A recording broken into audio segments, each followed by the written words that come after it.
ayé tẹ́sìn ò jẹ. Mo ti gbọ́njú lọ́dún tí gbogbo ayé péjú tí wọ́n panupọ̀ pé kábíọ́lá wá dorí mú, tí gbogbo ìlú fìmọ̀ ṣọ̀kan pé kí Káṣíò wá ṣèjọba. Ìdìbò ọdún 1993 yàtọ̀tọ̀, táúsá ti Ìgbò àti Yorùbá wá, gbogbo wa ń pariwo MKO Kingibe, ọ̀rọ̀ ẹlẹ́sìnmẹ̀sìn ò ráyè rárá. Ìgbà àkọ́kọ́ tírú rẹ̀ ṣẹlẹ̀ ní Nàìjíríà. Ariwo ẹgbẹ́ ẹlẹ́ṣindógbòrè kan, báwo ọmọdé ti ń pariwo Abíọ́lá ló lè ṣe é, ń làwọn àgbàlagbà ń ṣàròyé ẹ̀mùké lónìgbà, àfitọ́lọ́run sílẹ̀, agùnlé gbàgbọ́ tá a ní nínú baba Kọ́láwọlé.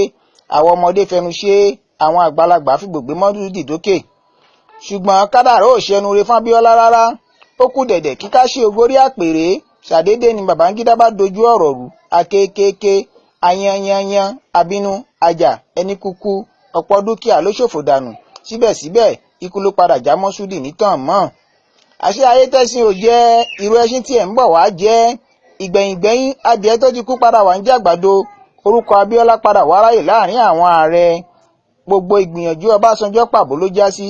Bàbá ẹlẹ́lẹ́dẹ̀ tó jèrè June 12 lẹ́yìn ẹ̀mùké, lẹni tí gbogbo wa ti rò pé yóò sànjọ́. Níṣe ni Olúṣẹ́gun kúkú fojú olóore gúngi. Ọpẹ́ pàtàkì lọ́wọ́ olórí tó mẹ̀tọ́ ìlú, Muhammadu ọmọ Buhari ló fi Mọ́ṣúdì ṣọ̀gá. Ìgbésẹ̀ ńlá tó já bàbá Ìyábọ̀ láyà ni. Ó dá mi lójú pé bí wárápá, bí ilà kó ègbé, bí ìrọpárọsẹ̀ ò ní jẹ́ kí Babangida ó fi bẹ́ẹ̀ gbádùn mọ́. Ẹ̀kọ́ ńlá lèyí jẹ́ fún gbogbo wa ní Nàìjíríà. Àgàgà irú Sàràkí, irú Dínò pẹ̀lú Ayọ̀délé, ọ̀la ló yẹ ká dùpọ̀ jò ní.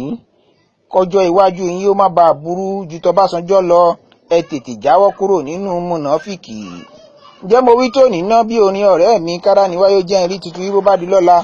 Àmọ́ nítorí ọ̀rọ̀ nílé ẹjẹ́ ń sáré forin ṣàdúrà kan, ẹkún ní ń pọ́n wọn lójú, òṣì ní ń pọ́n wọn láṣọ.